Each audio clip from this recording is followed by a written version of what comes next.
Buenas noches, esto es Zona Franca, yo soy Daniel Pacheco. El Ministerio de Defensa de Guillermo Botero empezó mal desde el puro principio. Antes de posesionarse, en el discurso en el que le agradecía al presidente por haberlo nombrado, Botero lanzó al aire, ¿se acuerdan?, la controversial propuesta de regular la protesta social, que llenó de ruido su ministerio antes de que empezara. Desde entonces casi todo le salió mal. Además de que su experiencia en el sector de la seguridad se reducía a tener negocios de vigilancia, el ministro Botero, que según decían no sabía distinguir a un capitán de un coronel, no sirvió ni de portero.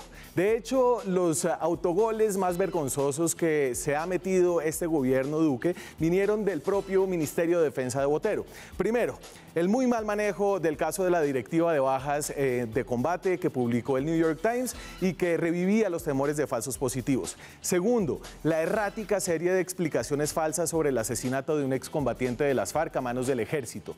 Tercero, el que es hasta hoy el ridículo internacional más grande de Colombia en la Asamblea General de Naciones Unidas. Este dossier de 128 páginas contiene el acervo probatorio que demuestra la complicidad del régimen de Nicolás Maduro con los carteles terroristas que atentan contra el pueblo colombiano. El dossier con fotos falsas que Duque llevó a la ONU para probar la presencia de disidencias y del ELN en Venezuela, que fue elaborado por inteligencia militar bajo el mando de Guillermo Botero. Cuarto, la operación militar que el presidente Duque anunció así. Anoche, gracias a esa labor estratégica, meticulosa, impecable, con todo el rigor, cayó Gildardo Cucho, cabecilla de esa organización. Operación en la que también resultaron muertos ocho menores de edad reclutados por una disidencia de las FARC, según la denuncia que hizo ayer el senador Roy Barreras y que el ministro Botero ocultó. Hoy entonces el ministro renuncia diciendo que lo hace luego de una lectura de la coyuntura política, y esto es una verdad a medias. Aunque su censura en el Senado era inminente, creo que no quedó duda de que a Guillermo Botero le quedó grande el Ministerio de Defensa. Hoy entonces quedan al menos dos preguntas. ¿Por qué? ¿Por qué se demoró tanto el presidente Iván Duque en salir de Botero? Y la segunda, ¿quién será el encargado de reparar el daño hecho, de recuperar la confianza y ojalá de entender que las cosas ahora mismo no van por buen camino? Aquí arranca Zona Franca.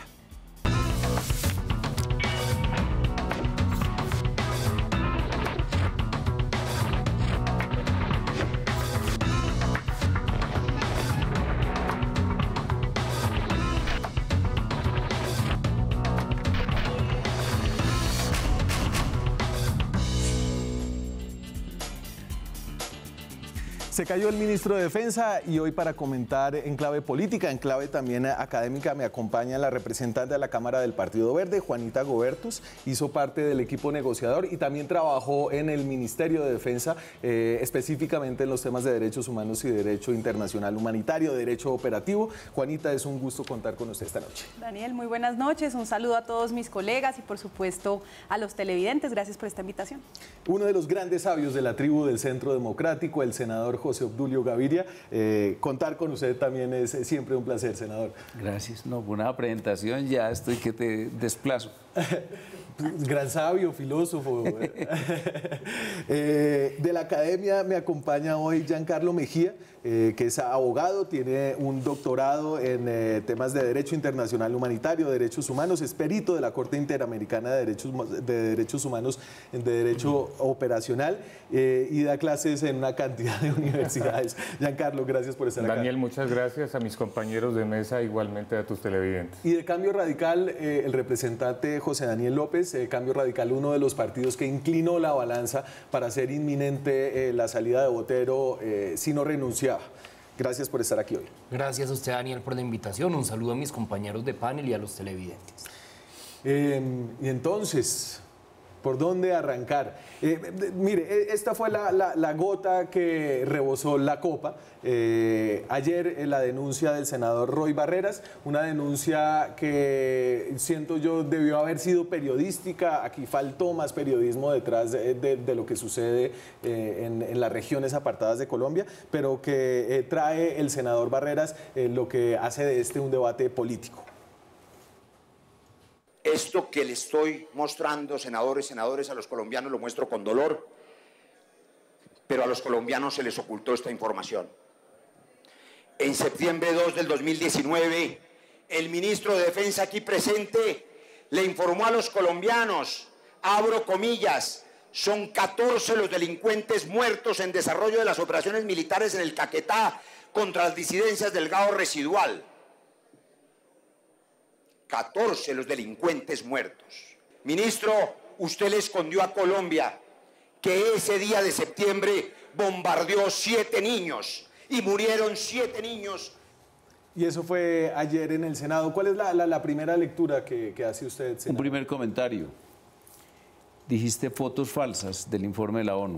Sí. Y la verdad es que son descontextualizadas, porque las fotos falsas son montajes. ¿No te parece?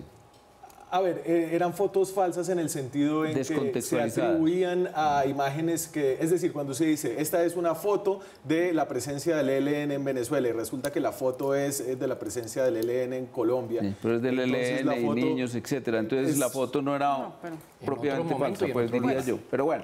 Es falsa para ilustrar lo que quería ilustrar. Hombre, no sé si les suene un hecho de Tacuelló en el año 2011, 26 de marzo. Lo acaba de traer a colación en su Twitter Santiago Valencia, mi compañero de Senado.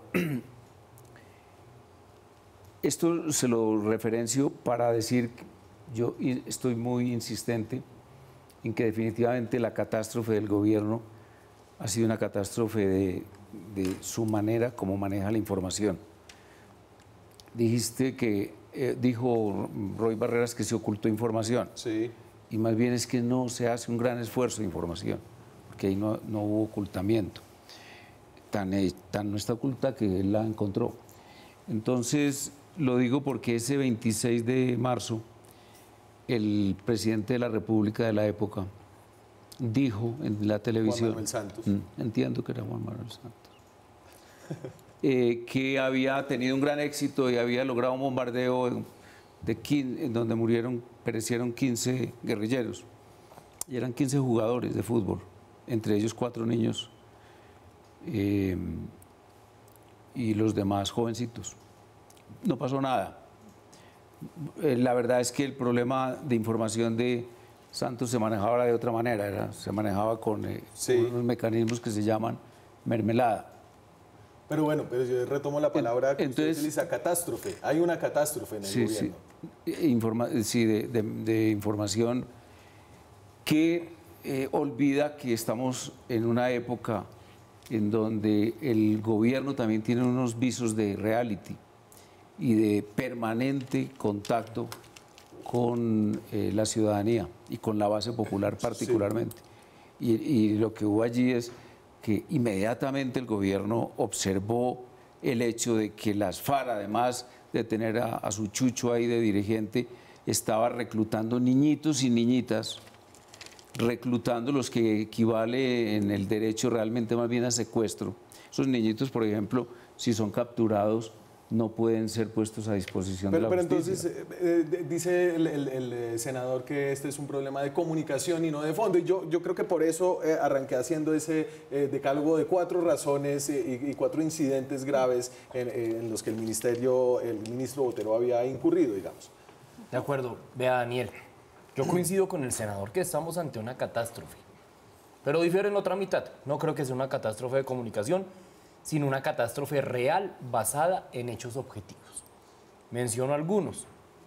Uno, unas directrices denunciadas por el New York Times en donde se les solicitaba a los altos oficiales del ejército poner metas en términos de bajas y en términos de combates. Reconocimiento y muy especial a mi compañera Juanita Gobertus, que reforzó y ayudó a visibilizar esas denuncias en primer lugar. Segundo, el caso de Dimar Torres. Esto no es un problema de comunicación, es que es un excombatiente de las FARC, líder social, que es asesinado y que el vocero del gobierno sale a decir que muere en un forcejeo con la fuerza pública. Líder social asesinado por el ejército, por integrantes o ovejas descarriadas del ejército. Tercer hecho, Flower Trompeta, departamento del Cauca.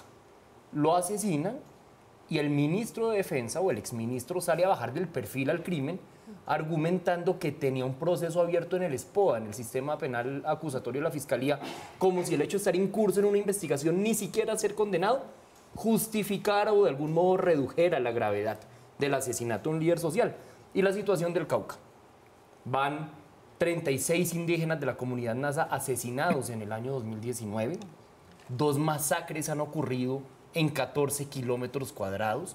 Y en 5 días, en un transcurso de 5 días, se presentaron 15 homicidios. Esto es una seguidilla de hechos objetivos, por no hablar de la denuncia del senador Roy Barreras, sobre bombardeo a ubicaciones donde resultó haber niños que también resultaron asesinados. Esto no es una crisis de comunicación, esto es una catástrofe, pero basada en hechos objetivos que hoy cobran la responsabilidad y la cabeza del ministro de Defensa, pero que a juzgar por la primera reacción del presidente Duque va mucho más allá de un problema de ministro de Defensa. Sí, fue una catástrofe con la expansión de los cultivos de coca que alimentan toda esa expresión de criminalidad. Casualmente esos 15 asesinados o bombardeados en el 2011 eran del pueblo Nasa también. Juanita.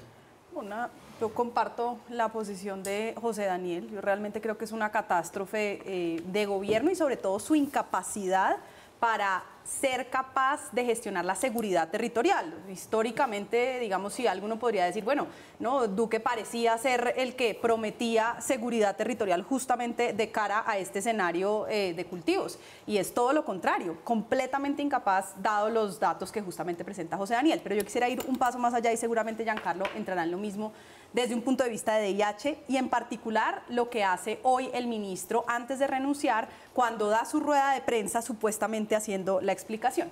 Lo primero, hay una contradicción brutal de este gobierno que retoma desde el gobierno Uribe, que es la negación del conflicto. Entonces pretende justificar que podía lanzar un bombardeo en contra de lo que se llama un gao residual, que en principio, pues desde un punto de vista de DIH se supone es una parte en el conflicto armado, pero niega la existencia del conflicto armado, entre otras sin entrar mucho en la caracterización de qué era este grupo, ¿no? Cuáles eran sus características, etc. Primer problema gravísimo, un ministro que no entiende cuál es la legitimidad para hacer uso de la fuerza y en contra de quienes sí y en contra de quienes no.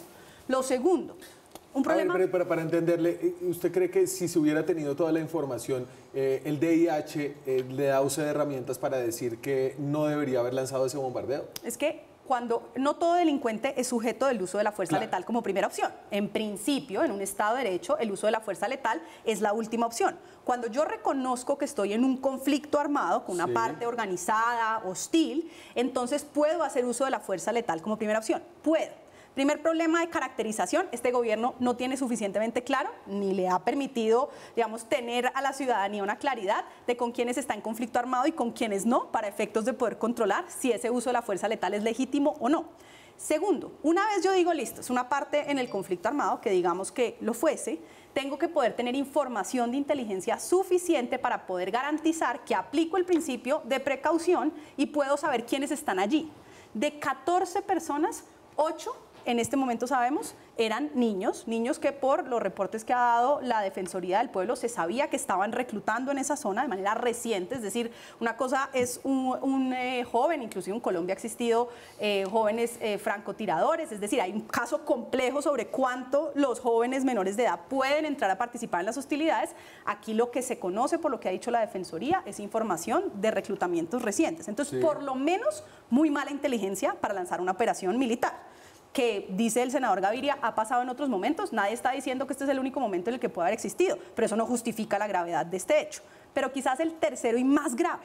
Hoy el comandante y en este momento ministro encargado del Ministerio de Defensa sale a decir que se justificaba con base en el principio de necesidad y que los asesores jurídicos operacionales les dijeron que con base en el principio de necesidad se justificaba. Y aquí, digamos un poco para claridad, yo creo que viene el momento más delicado de este caso difícil, que es analizar si la ventaja militar de dar de baja a este cabecilla justificaba matar niños. Claro. Y ahí es donde realmente yo sí creo que se sale de toda capacidad del ministerio en ningún tomar esa caso decisión. están dispuestos a aceptar que el Estado colombiano fumigue, que el Estado colombiano bombardee. Nadie está hablando de eso. El acuerdo de paz ¿Sabe permite para dónde fumigar. vamos? Para unas Fuerzas Armadas emasculadas completamente. Claro, Que y creo que esa es una preocupación en este caso y en la manera en la que este caso fue resuelto. Déjeme, yo quiero que usted, Giancarlo, comente lo que dijo el ministro Botero, a lo que usted se refiere en su explicación alrededor de que se siguieron aquí todos los protocolos del DIH. Ahí va. Las operaciones militares siempre se desarrollan de acuerdo a estándares internacionales, al derecho, a los derechos humanos y al derecho internacional humanitario. Cuando esta operación se hace, no se conocía la presencia de menores, no se sabía de la presencia de menores. Se revisó clarísimamente la legislación. Los abogados conceptuaron positivamente que el señor Gildardo Cucho era una amenaza para la seguridad nacional y que como tal se podía bombardear el sitio. Corresponderá a las autoridades competentes evaluar a la luz de las normas del derecho internacional humanitario la infracción de que es responsable el GAO y sus miembros al utilizar menores de edad, al parecer como parte de su estructura de seguridad. A ver, y entonces ellos dicen que no sabían que había niños allá. Y yo me imagino que no saber o no tener una información incompleta es parte de las infracciones en las que se pudo haber incurrido en este caso. Bueno, el tema es bastante complejo. Lo primero que hay que retomar acá didácticamente y académicamente es la situación del contexto, porque Juanita lo decía de una forma bastante clara. Acá nosotros estamos poniendo a los militares a actuar en derecho internacional humanitario sin darles un contexto operacional que sea plausible, es decir, negando el conflicto armado. Eso es lo primero. Lo cual resulta paradójico cuando hay intervenciones como la del exministro indicando que se tuvieron en cuenta todas las normas del derecho internacional humanitario. Que son las normas que rigen los conflictos Exactamente. Armados. Igualmente, la caracterización de Gauss por normatividad está dada de acuerdo con el DIH. O sea, no hay, pero actúen en derecho internacional humanitario. Y ahí viene el tema de la inteligencia. La inteligencia es un proceso humano altamente delicado. Como humano y delicado, tiene muchos problemas de caracterización. Lo que uno pudiera evidenciar cuando dicen que no se sabía que había menores es un problema obviamente de inteligencia y de verificación de lo que era el blanco lícito y el área campamentaria. El hecho de que haya menores no significa que no se puedan atacar, pero sí saber cómo se atacan y sobre todo determinar los principios del derecho internacional humanitario aplicables ahí, de acuerdo con la información que existiera para el momento. Y es que yo creo que, a ver, hoy en la discusión pública, obviamente hay gente con intereses políticos, hay gente que no entiende del tema y sigue las emociones básicas de decir a los niños hay que protegerlos a toda costa, pero usted lo que me está diciendo es que las legislaciones y la legislación internacional por la que se rige la guerra permiten en ciertos casos llevar a cabo un bombardeo así haya menores de edad. Claro, en ese cualquier campamento. civil que participa directamente en las hostilidades pierde su principio de inmunidad, por lo tanto puede ser atacado militarmente, bajo los principios del derecho internacional humanitario. Dos elementos a eso. Lo primero es, en este momento, y por supuesto dependerá de la información que revele el Ministerio de Defensa y ojalá además la Fiscalía, porque dicho sea de paso, es bien paradójico que solo a raíz de este debate de control político, no solamente el sector defensa, sino también la Fiscalía nos revele la existencia de un bombardeo en el que habían muerto 8 menores. Pero la conversación tiene que girar en torno a si esos menores participaban en las hostilidades. Y hoy no tenemos ninguna información de que participaran directamente en las hostilidades. Sabemos por la Defensoría que había dinámicas recientes de reclutamiento. Entonces no hay elementos, obviamente la carga, la prueba está sobre quien ejerce la fuerza letal como primera opción, que tendría que poder demostrar que toma la decisión de actuar en contra de unos menores porque tiene elementos para considerar que esas personas participan directamente en las hostilidades, que en este caso no Juanita, la tenemos. La posición de garante ahí la tiene quien recluta forzosamente, es decir, el GAO residual. Él es el que se lleva a los Sí. menores de edad.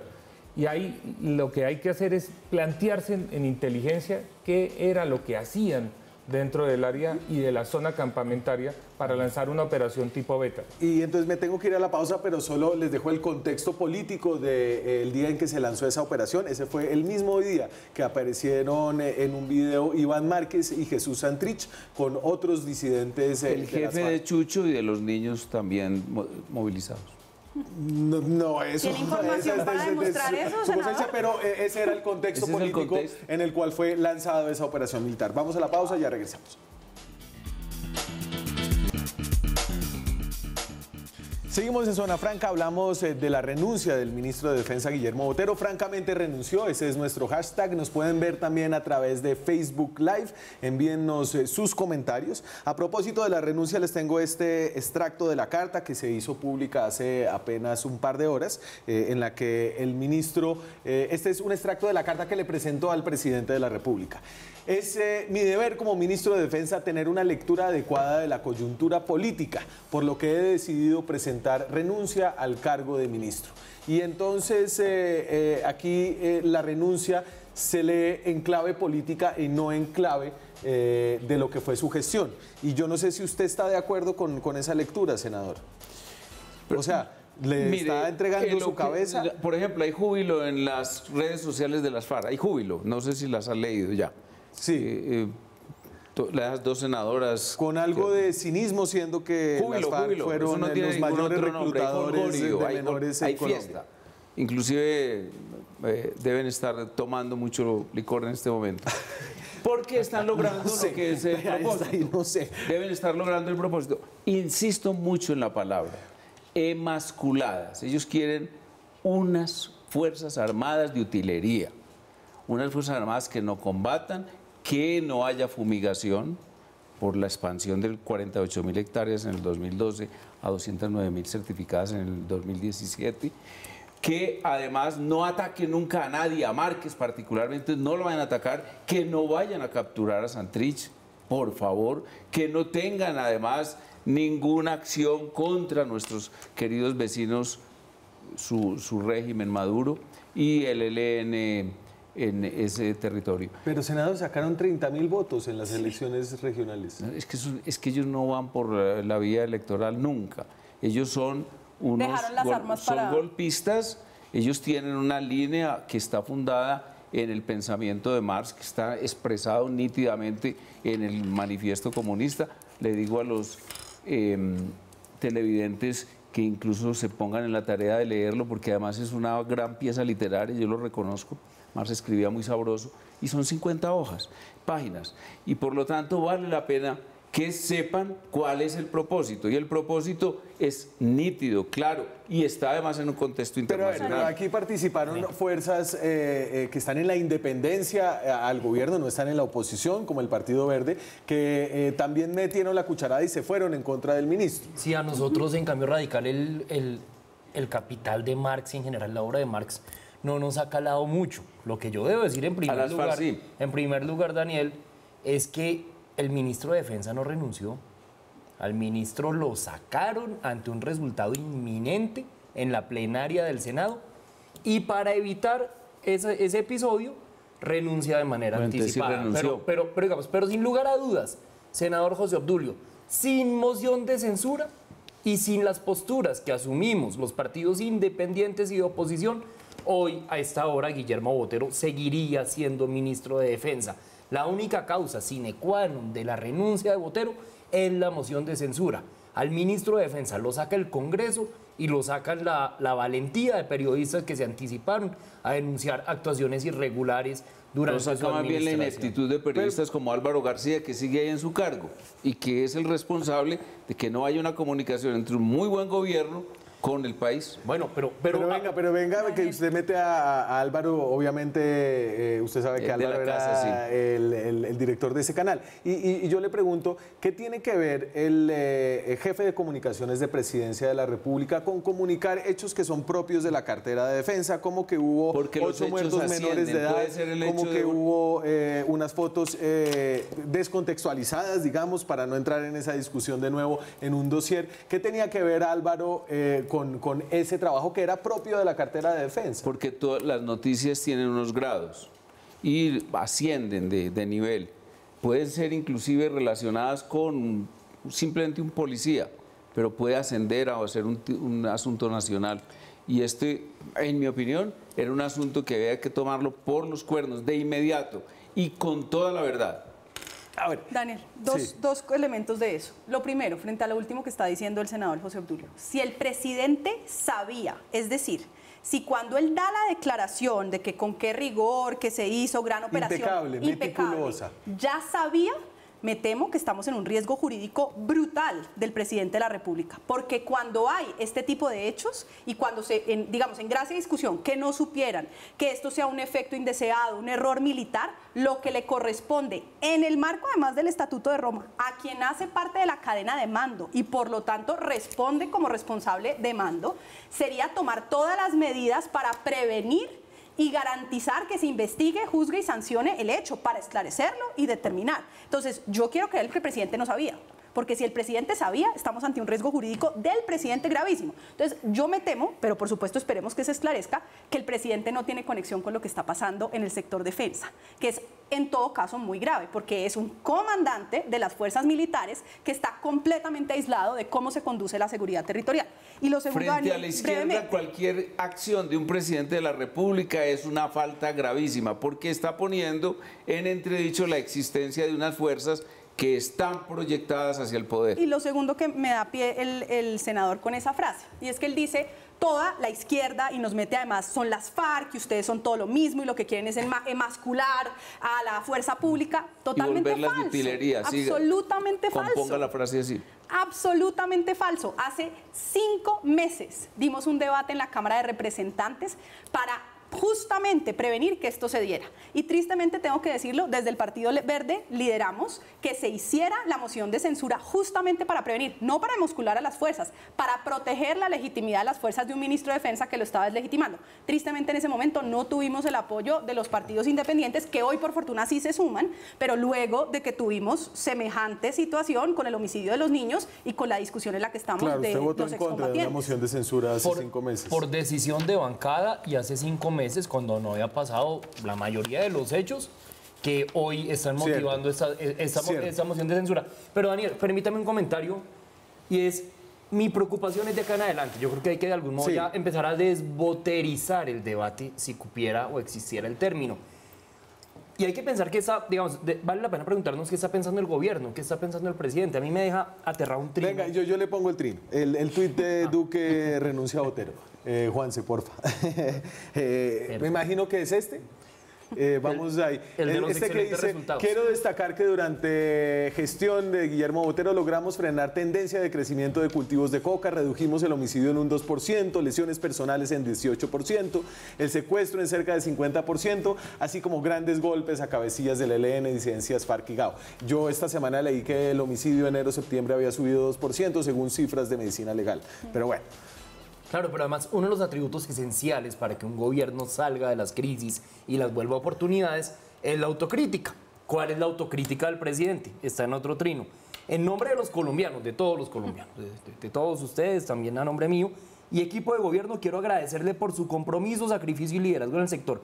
Gracias a su gestión, refiriéndose al ministro Botero, logramos excelentes resultados en estos 15 meses. Entonces, si esa es la medición del presidente frente al ministro de Defensa, ¿qué nos espera de cara al próximo día?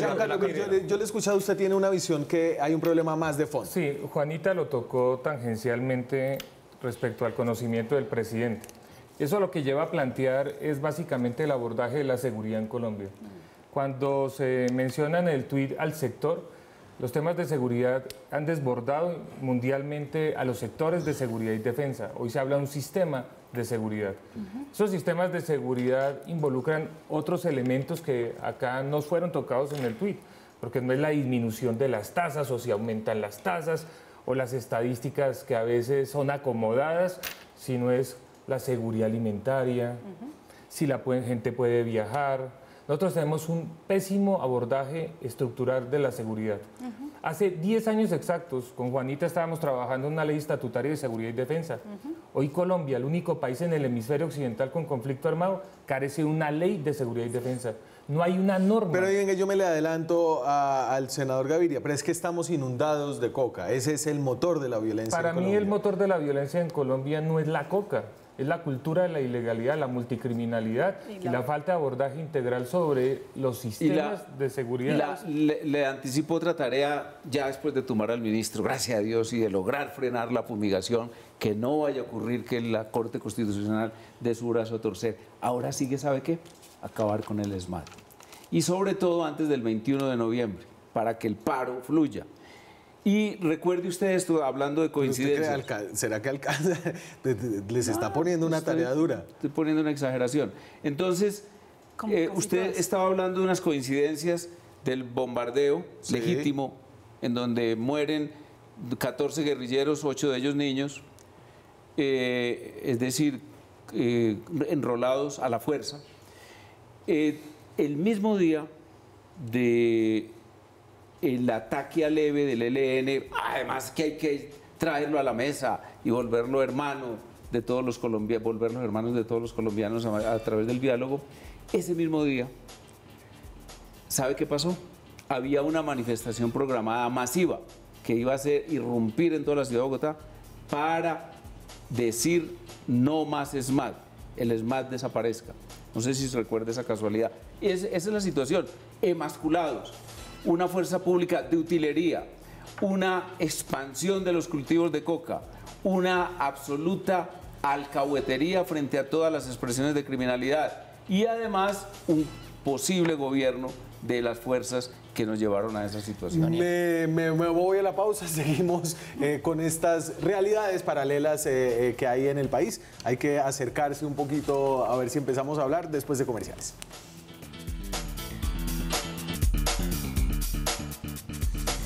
Seguimos en Zona Franca, estamos en directo desde Bogotá, son las 9:39 minutos de la noche. Hablamos de la renuncia del ministro Guillermo Botero, renuncia precipitada por la moción de censura que era inminente. La segunda, el tercero del gabinete que sale, contando a Jorge Mario Isman, el secretario general, la ministra de Justicia, Gloria Borrero, y el ministro Botero.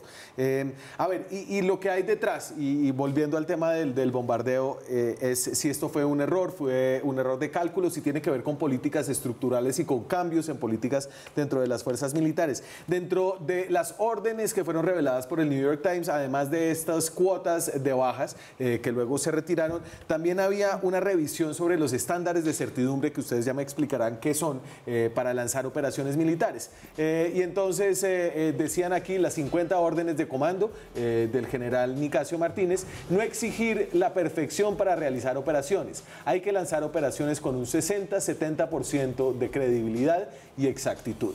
Y ahí vamos hacia hay algo de estructural en lo que pasó en el Caquetá. Daniel, hace 5 meses, cuando justamente hicimos la primera moción de censura en la Cámara, que no fue exitosa en esa ocasión, lo que decíamos es que ha habido estudios, en particular uno muy bueno de Ferguson, Acimoglu y Robinson, en donde demuestran que cuando hay políticas que incentivan bajas, en particular en este caso la que proponía duplicar el número de bajas, pero también cuando se baja en la calidad de la inteligencia militar, la posibilidad o la correlación con que se incrementen violaciones a derechos humanos está documentada estadísticamente. Entonces, digamos, hay una manera de mostrar, no era causalidad, no es decir esto ya va a generar esto, sino era demostrar históricamente en el pasado, en Colombia, en Guatemala, en Vietnam, este tipo de políticas han estado asociadas a violaciones a derechos humanos. Lo que en ese momento era una hipótesis, pues realmente en este momento está siendo muy factible. ¿Cómo se toma la decisión? Y justamente la conversación que estábamos teniendo de lanzar una operación cuando más de la mitad de las personas que estaban en el campamento, el gobierno no sabía quiénes eran, porque el gobierno ni siquiera nos está diciendo con toda certeza, insisto, cómo es que fungían como combatientes y qué tipo de contribución a las hostilidades hacían. Lo primero que dice el gobierno es no sabíamos, es decir, la mitad de ellos no sabían quiénes eran. Pero entonces, y eso me lleva a pensar... ¿Quién iba a saber que estaban los mexicanos en el campamento Reyes? Nadie. A ver, pero entonces eso fue ninguna operación militar, me imagino, cuenta con un 100% de información. No, entonces no sería operación militar. Entonces usted no se podría mover. Al principio lo que dijimos es que la inteligencia parte de presupuestos humanos, Sí. tiene evaluaciones precisas y tiene una clasificación. Uno cuando fija un umbral, para fijar una certidumbre, es un umbral mínimo operacional para actuar dentro de parámetros del DIH, que es minimizar en lo posible la afectación a personas civiles o protegidas y a bienes civiles. Sí. Hay básicamente, polemológicamente, que es la sociología de la guerra, hay que partir de un presupuesto. La guerra es el mundo del error y del horror. Por eso es que hay crímenes de guerra. Por eso hay graves infracciones al derecho internacional humanitario. Nosotros, Juanita, en este momento no tenemos certidumbre real de cómo llegaron incluso esos menores, cuándo llegaron y en qué condiciones llegaron. Así es. Y ahí hay que verificar un tema que es estructural, el tema de la inteligencia en Colombia. Y la inteligencia no solamente la militar, en términos amplios, la inteligencia política y demás. Tenemos problemas estructurales que hacen parte de la seguridad y que no han sido abordados realmente de forma integral. Pero entonces... No, y para sobre lo que una decía- cosa, y sobre todo antes de hacer cualquier operación militar, decir buenos días, somos las Fuerzas Armadas de Senador, Colombia. de nuevo, si lo que se trata es de venimos a caricaturizar una el opera- argumento, sí, pues porque es que nadie los está únicos diciendo buenos criminales días. aquí fueron los que hicieron cometieron ese gravísimo crimen de reclutar No era niños. mejor, no era Esos son los mejor. criminales. Y ahora es el ministro, seguramente los pilotos, como ocurrió en Santo Domingo, y además se intentará llegar hasta el presidente de la Pero República. ¿usted cree que El único crimen que hubo aquí fue llevar a unos niñitos a la actividad armada Daniel. por parte del señor Márquez y su secuaz José Chucho. Obdulio, pero si hubieran sabido que estaban esos Daniel. niños que hoy sabemos estaban, Pues ¿usted si cree que no se debió haber lanzado no, esa pero operación? es que si hubieran sabido con seguridad no hubieran hecho esa operación. Y entonces, ¿por qué dice luego que se justificaba bajo el principio de Obviamente necesidad? estaban detrás de Chucho y de sus secuaces. Y resultó que Chucho tenía de 14 o 15 combatientes, como dicen ellos, beligerantes, como dicen, 7 niñitos. 7 niñitos que seguramente además eran objetos sexuales, que seguramente los explotaban económicamente y además los ponían a disparar. Pero venga, yo creo que acá hay una discusión que debe ir mucho más allá, digamos, de la caricaturización de las posiciones de los distintos sectores políticos. Acá lo que está en juego es la visión de la política de seguridad nacional y del papel que debe cumplir la fuerza pública en este momento histórico. Un momento- Caricaturización. Usted no sabe cómo llegó la fuerza pública al campamento donde estaba el gobernador Gaviria. Precisamente cumpliendo esos protocolos con un megáfono diciendo ha llegado la fuerza pública, por favor ríndase. Y claro, Pero los cuando masacraron. usted señala, como lo hizo hace un minuto, que había que llegar a los campamentos supuestamente saludando, entonces ahí creo que sí está caricaturizando cuando ni Juanita ni Giancarlo han señalado algo ni siquiera parecido. Y permítame, por favor, redondear el argumento. ¿Cuál es la posición o la vocación de la fuerza pública liderada por un mando civil en este momento histórico? Algo que logre conciliar 3 elementos fundamentales. Primero, entender que estamos en una etapa de implementación del acuerdo de paz y que el reto principal de seguridad nacional es transformar los territorios como el Cauca, como el norte de Antioquia, como el Catatumbo. Segundo, absoluta sintonía con los derechos humanos y con el derecho internacional humanitario.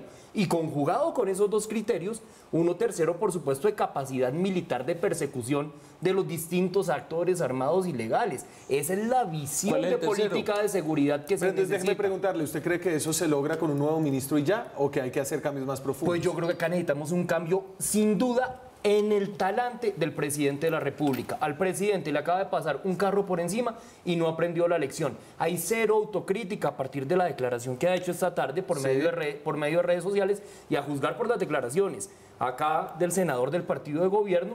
Tampoco entendieron ni la lección de la moción de censura ni la lección del 27 de octubre cuando la gente les dijo que estaba cansada de la polarización y cansada de la política desde la construcción del odio al otro. Daniel, brevemente 3 ideas. Lo primero, por supuesto que es un crimen el reclutamiento de menores. Nada lo excusa, El más grave de nada todos. lo justifica, pero también es muy grave reducir del 80% de certeza la inteligencia al 60%. Decir que no vamos a exigir la perfección, por supuesto que reconociendo, y yo comparto, nunca la inteligencia es perfecta, pero de entrada decir que en mis reglas de comando voy a establecer que reduzco más o menos 20 puntos, pues por supuesto que voy a generar más errores, uno de los cuales muy seguramente puede haber sido este. Veremos qué dice la información. Y lo tercero, y a su pregunta, Daniel, de qué hay que hacer. Lo que dicen desde hace muchísimos años, y en esto Giancarlo sabe mucho, los doctrinantes militares, es que la victoria es la legitimidad. La victoria no es la destrucción del enemigo. Lo dice el general Rupert Smith, británico. ¿Cómo se gana la legitimidad? Con protección de la ciudadanía, no con generar errores militares, no con violaciones a los derechos humanos. Eso impide la posibilidad de lo que se llama militarmente la victoria.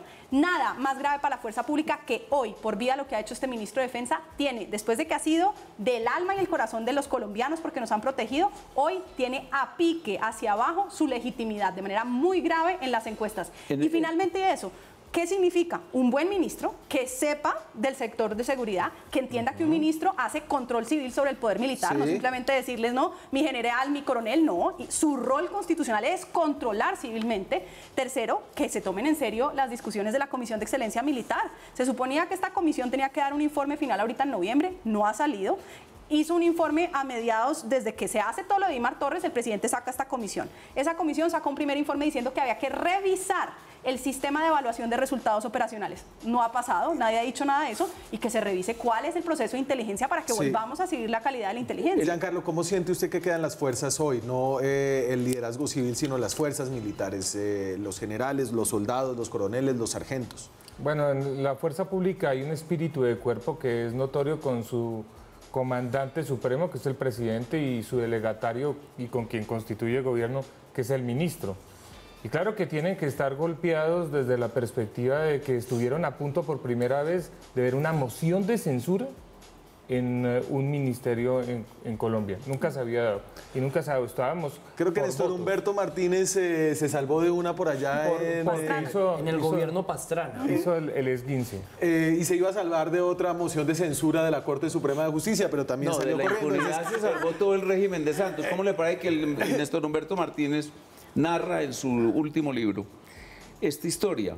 Que todo el sistema, el primer punto que dijiste, que es lo que yo lo llamo la reinserción, lo llamaría yo genéricamente, era un foco de corrupción absoluto. Inclusive una de las frases que están grabadas ahí por el fiscal Néstor Humberto Martínez, de un señor que era familiar de Iván Márquez, es el 5% para la familia y el otro 5% para ustedes. Y hoy por hoy, Archila dirige magistralmente toda esa labor de reinserción. Me queda una pausa del puño y letra de Néstor Humberto Martínez, que no sé si es lo mismo que grabado en piedra, pero bueno, ese es otro tema, aunque está sonando. Vamos con el sonajero ministerial después de comerciales. Seguimos en Zona Franca, gracias a todos los que están conectados, y ahora el momento más emocionante. Este es el sonajero, este es un sonajero y voy a hacer unas advertencias. No tiene ningún fundamento periodístico que se pueda considerar serio, esto no tiene ningunos datos, recojo cosas de periodistas que los lanzan, que yo creo que tampoco tienen ningún asidero en absoluto, pero nos puede poner a hablar. Entonces, ahí está, Rafael Guarín. Me gusta la opinión aquí del senador José Obdulio Gaviria. ¿Le gusta? ¿No le gusta? Hoy me llamó, seguramente debe ser a eso, pero es una persona muy calificada, indudablemente. Néstor Humberto Martínez. Igualmente muy calificado. ¿Sabe del sector? Nada. Por supuesto que no. Rafael Nieto Loaiza, ex viceministro de Justicia, ex precandidato presidencial. Tiene una pésima relación con el presidente. Sabe mucho del tema, me preocupa que polariza bastante, pero sí, de los que está ahí es de los que más sabe. Hizo un hilo como de 10 puntos que muestra que sí sabe y que está en completa contradicción con ustedes. Sabe más de DIH que de seguridad. Y se le venció un término en DIH también, ¿no? Sí. Queriendo defender el Estado. Jorge Bedoya, ex viceministro de Defensa, actual presidente de la Sociedad de Agricultores de Colombia. O Villegas, también del gobierno del presidente. Pueden ser, sí. Pero Bedoya le disgusta, muy santista, pero Bedoya... No, Villegas. O el general Mejía no les gustaría. Puede ser. A mí me gusta de Bedoya una cosa y es que yo creo que él sabe muy bien la importancia del desarrollo rural para la seguridad. Sí. Y que, como bien decía Giancarlo, una aproximación más holística. Que no haya es fusiles sino fundamental. asadones. No, Bedoya fue senador, buen insisto. viceministro, manejó el tema No de solo derechos humanos y asadones. de VIH y lo hizo bien y conoce la parte territorial. El canciller, sacarlo de los viajes internacionales, de la diplomacia y la... Hay un ponen a sonar para término todo. de la filosofía que es polímata. Ajá. O sea, el que sabe de todo. Y entonces, evidentemente, Carlos es un hombre capaz y muy buen ministro en cualquier área. O sea, ese... Pero yo no lo sacrificaría porque estoy feliz con la conducción de la política internacional. Luis Guillermo Plata.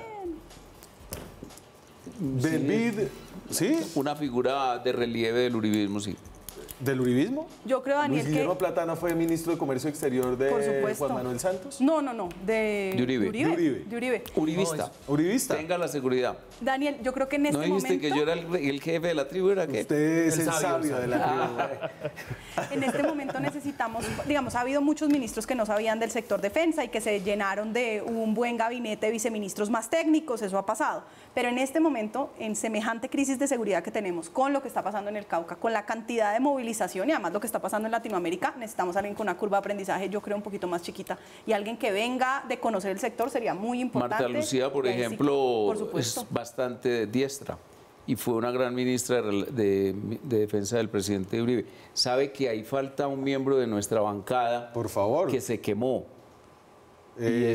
Rangel. Sí, señor. Su- Si se habla de un experto en el tema. Pero a propósito de Alfredo, yo sí haría dos precisiones. Una, gente que sepa el sector defensa, que sepa de seguridad.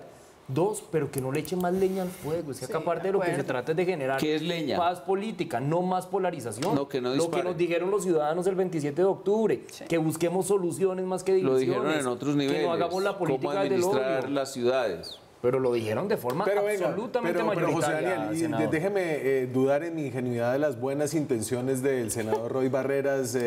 Yo sé que él está muy preocupado por la paz, por los derechos humanos, pero también por las cuotas burocráticas que dicen ha perdido durante este gobierno, ¿no? Había hambre en el partido de la U y yo creo que en su propio partido también. Ay, Pues yo le hablo desde mi y sobre posición. todo sed. Nosotros no tenemos ningún interés en ingresar a la coalición de gobierno, un gobierno impopular, desacreditado, sin norte, llegar como partido a quemarnos y a ayudar a compartir ese grado de desprestigio bajo ninguna circunstancia. Eso sí, libéreme de esa responsabilidad, por favor. No, el presidente Duque dirige una gran administración, todos los indicadores son bastante buenos. Lo que pasa es que falla en lo que es el concepto gobierno. Y las Por eso- comunicaciones. Y en el concepto gobierno, el primero de todos, las comunicaciones, pero además el magisterio que se hace para los efectos de la política, que pueden estar en el origen de los resultados electorales. Queda encargado el general general Navarro, Navarro. el comandante de las fuerzas militares. ¿Usted cree que será un encargo largo, un encargo corto, Giancarlo? Puede ser un encargo por lo menos hasta final de este año porque viene todo el proceso de lo que es la salida del paro. Primero, no hay Sí. capacidad de reacción de un ministro nuevo frente al paro, más todo el proceso de las vacaciones de diciembre, donde hay todo un despliegue militar para que la gente pueda estar en Colombia disfrutando, y eso requiere de planes específicos militarmente hablando. Y por lo que decía de la curva de aprendizaje, Juanita, no hay nadie que más esté capacitado en este momento para entender los planes de acuerdo con los objetivos presidenciales que el general. Ahora, nosotros hemos tenido solamente 2 encargos cortos de militares últimamente, que es el del general Freddy Padilla de León y el general ahora comandante de las fuerzas militares. La visión colombiana ha sido siempre desde 1900 mantener ministros de guerra y desde 1900. Sí. Hemos tenido 50 ministros de guerra y de defensa civiles por 45 militares. Usted, Oiga. para irnos. No, un tema Rápido. muy puntual. Muy puntual. El costo político de esta crisis no se lo pueden llevar las Fuerzas Armadas. A mí sí no De me acuerdo. gustó ver ayer a los comandantes de las fuerzas y al ministro Botero o al exministro usando el discurso del honor militar para defenderse él. No podemos usar el honor militar, no podemos usar a los héroes de la patria como escudos humanos para evadir responsabilidades ya lo usó, políticas. no le sirvió. El pasivo, los militares, y el activo, que no es costo, sino un activo, las FARC. Me voy con esa pieza de sabiduría. Muchas gracias a ustedes muchas gracias. Nos vemos nosotros mañana con más periodismo, con más debate, con más opinión. Chao.